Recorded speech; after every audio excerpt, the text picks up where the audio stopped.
Hi there, it's daily insights on business and branding, mostly business today, and mostly building the team of A players or 1% team in branding and creative sphere. So if you're interested, let's get into it. I wrote down a lot of notes for you to cover. So the first thing, the insight that I got from this week, because I'm not recording these videos daily, so I kind of lost track of what I'm doing daily, weekly basis, right? Bad leaders breed bad and unqualified teams that are lazy. If you're constantly complaining about your team, that's because you are really unqualified leader. Why is that? And why am I talking about this insight? I decided to uncover more of our backstage life at the agency, just because that's more interesting for you and just because that's part of being badass and building our brand. And why do I think that people and leaders that are complaining constantly about their team are really bad? Because that's who I am.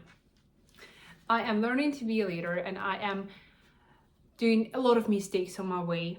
And that's my first time maybe building the team. And I love and I appreciate my team. That's what I want to tell in this video right now. And I think that I'm not working good enough here. I used to complain about any complicated situations to relatives, to friends, or to somebody else, but not to the team. Like, not give feedback that's honest, that's right away, but that's structured, constructive, and not emotional. That's really good feedback to the team right away. So I'm used to being super good, and sometimes when everything would go bad, I would have a problem in the team. And that's me being really bad leader, and that's me revealing the situation that we had this week. So good leaders, they know that they are the ones setting the example, setting the agenda, setting the clear expectations, setting KPIs and measurement system, and also giving constant feedback to the team. That's I took from Leila Moses' video. I do not know the name of it, but it's really awesome video telling how leaders should operate. And if you aren't satisfied, or you think that your team is underperforming just because it's most likely because you haven't set the clear agenda, you haven't set the clear KPIs, goals, and you're not measuring that, and you're not giving them correct feedback. So I am guilty of all of these mistakes, I think, because I am tracking progress of the agency in general, and I'm tracking progress in the most important processes like sales, like lead generation. But since creative industry is super peculiar, that's super niche down, and it's hard to track the creativity level of people, right? Then I decided not to do that at first, and that was really bad decision. Even though I have a small team, I should be the one more responsible for this. And another thing is having rules in the team. We have a lot of them, and they are mostly taken from some Iman Ganzi videos on how to build a team of 8 players, and it breaks down into several parts. So there are parts that are rules about the KPIs, about team performance. There are rules about video calls and communication with clients, and about communication in between the team with the leader, and rules for like having weekly meetings or so. So it depends, this set of rules depends on each other company. But what we have, and specifically what we established recently, is the first rule for like corporate, like for culture, for having really friendly team that's gonna be great to work together with. That's gonna be respect. Death before dishonor, it's called. And that's pretty serious thing, because when team member or anybody or me would disrespect another team member, then we are letting this person go. And that's true, because you can't keep working with people like that, because it just evokes conflict. It's not constructive way of giving feedback, of giving your, it's not the way to work on the project, because that would harm the result, that would harm the project, that would harm us talking to the client. And I also noticed that sometimes problems between the team members can actually affect the projects really negatively, and we should be avoiding that by all costs, by all means, and we should be having like friendly environment here. So I tend to have meetings about performance, or about the situations, or resolving all of the things either before calls or communication with clients, or presenting the updates, when I am sure that it would end up good. When I'm not sure whether we'll resolve this issue, whether we'll be working together, or whether like everybody's gonna feel good about this resolving of the issue, then I'm moving all this kind of HR or team building meetings up till the end of the day, or till the end of the project, because evoking and digging deeper into some conflicts and other stuff that would make people like emotional, and that would affect meetings, goals, sales, and other things, and performance in general. Also, I listened to one really interesting podcast from some CA agent, the latest one on the Diary of CEO, where she said that making decision when you are emotional is never a good idea, because that's all most likely gonna be wrong. Even if you will make the same decision as you would feel like doing when you're emotional, you should be doing that like a couple of hours later, a couple of days later, when you have thought that through objectively, not like being attached to any of the sides. So you can make the same decision, but that should be not emotional. That's the most important thing, and I am sometimes struggling with that, but I'm trying to remind myself about that all the time. So the first really important rule is respect, death before dishonor. If somebody dishonors another team member, we're letting him go. The second rule is no big fuck ups more than once. So if we have a fuck up with not completing the project that was really big for us on time, or not informing our client about that, or losing the sale, not losing the sale, you actually have to qualify what are big fuck ups for you specifically, because we haven't defined that.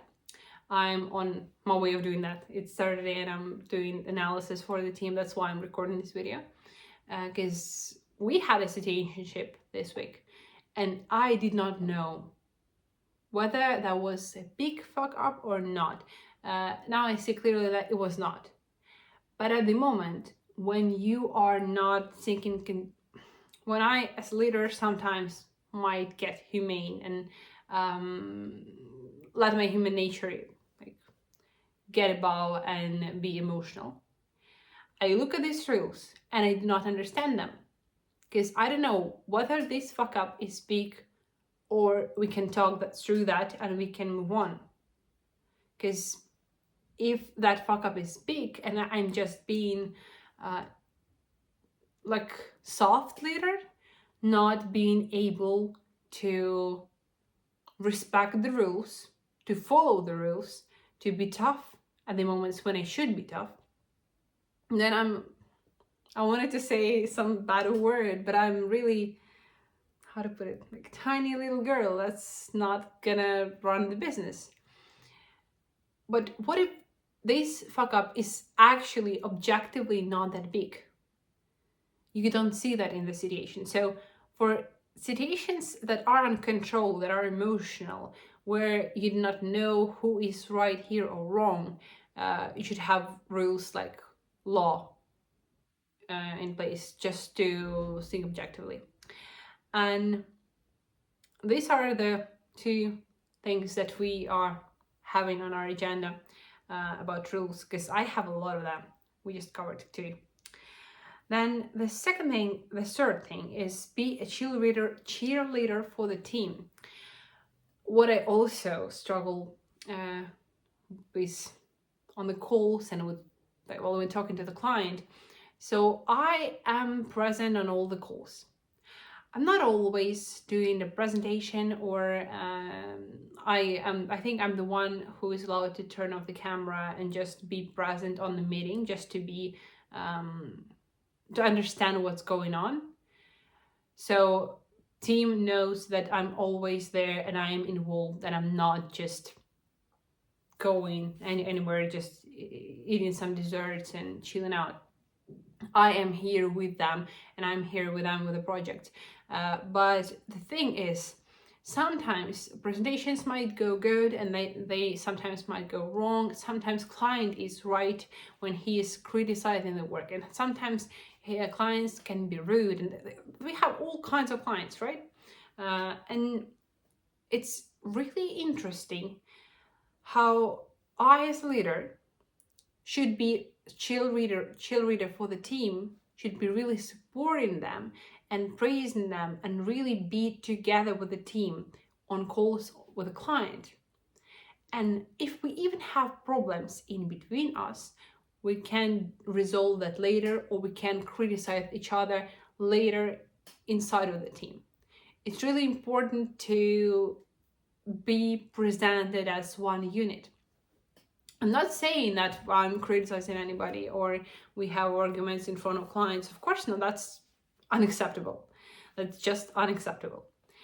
But I am not the emotional kind of person, and I do not know how to express pure joy or happiness or excitement in my life. Like, honestly, that's some kind of psychological problem that I have. No, maybe that's not a problem, that's my human nature, okay?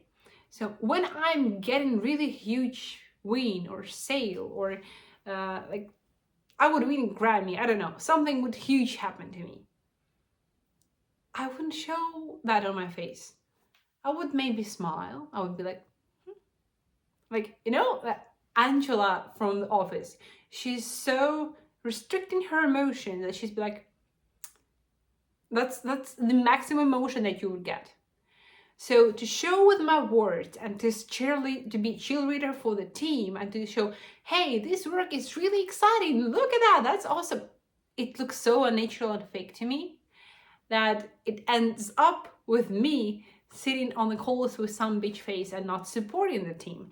And so that's not actually a huge mistake of mine, but I'll be somehow training and finding the words. Or maybe some people write scripts for sales, maybe I'll be writing scripts for supporting the team and to present it to the client correctly. So that's the thing.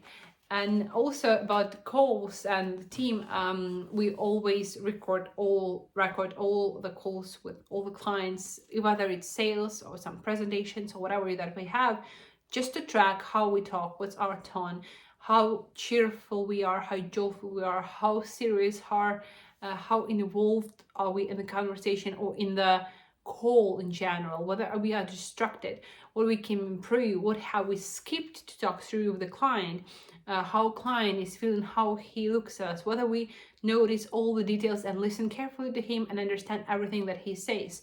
It's super important. There are a lot of things to cover, and also it's so easy to be satisfied with your call when you are working as a freelancer, when you are just working for yourself. You are the one presenting and you are the one who is in charge. But what if you have a team and a couple of people on the call, and it's super inappropriate to interrupt each other, right?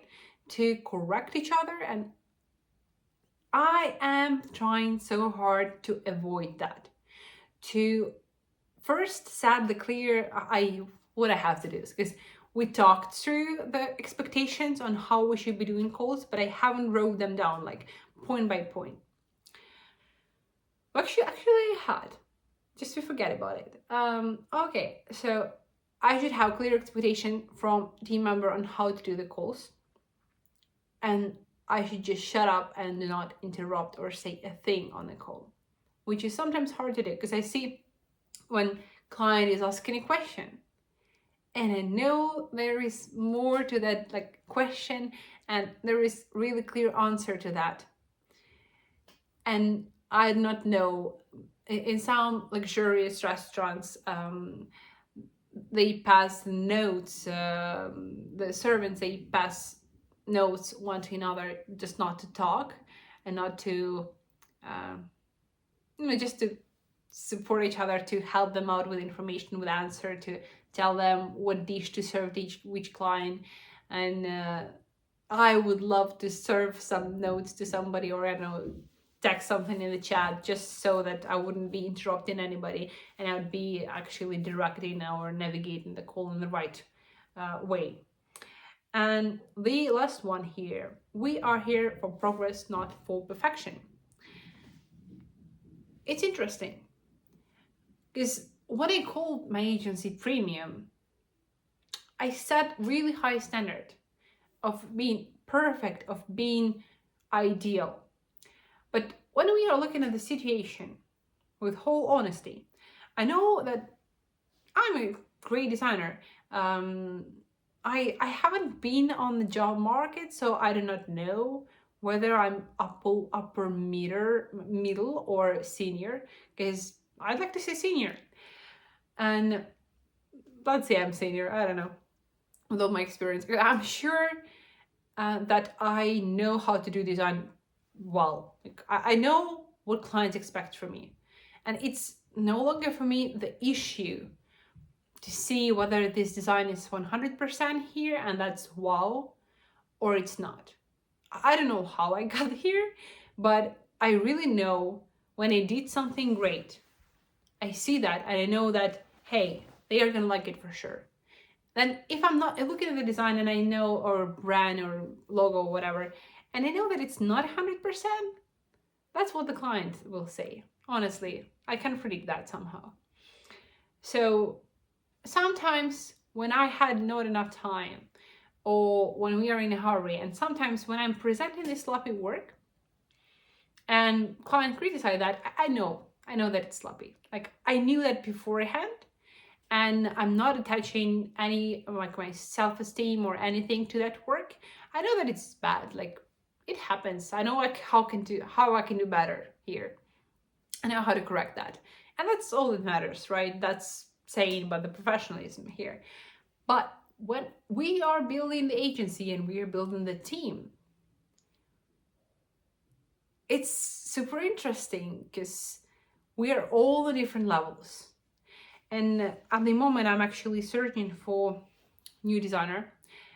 And the philosophy of recruitment that I have at the moment is recruiting people who haven't been at corporate, despite the fact that they might be junior designers or not like super like senior specialist in their niche, just because I want to teach them to do things in a badass way, in a premium way, to build our own culture here at Badass Agency first, and then when we have the whole like really solid skeleton or foundation, we'll be attracting players from, maybe, I'm not sure about corporate world. I'm not sure that we'll ever turn into any corporate thing, because we are startup like at the moment. And what we are aiming for is being boutique creative agency, branding agency. So it's never a corporate here.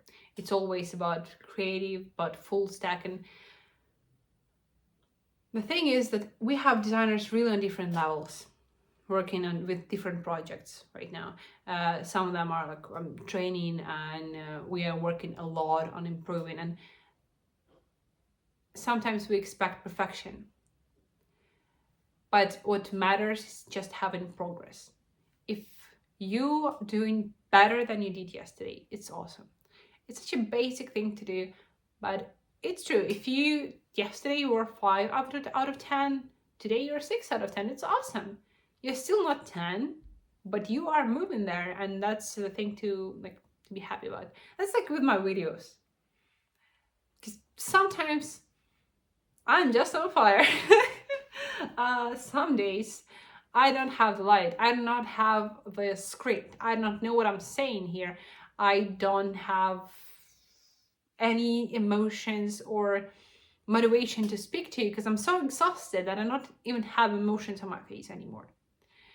But today I'm doing better and I'm happy about that. So today we are 6 out of 10 with this video. Let's sum it up, all the insights that I have. The first thing, if your team is bad, if you're complaining about it, then you are a bad leader. And you should be having rules in your team are written down. For example, like rules for culture in a team is like respect or no big fuck ups more than once. Or also we have for motivation and inspiration, we have a group called Better Every Day, where we're improving ourselves, doing one better thing every day, like listening to a new podcast or recording a new video for the YouTube or doing something new in our life, or hitting a run or train or whatever. Insight number 3, be a cheerleader for your team. And insight number 4 is we are here for progress, not for perfection. That's all. See you tomorrow.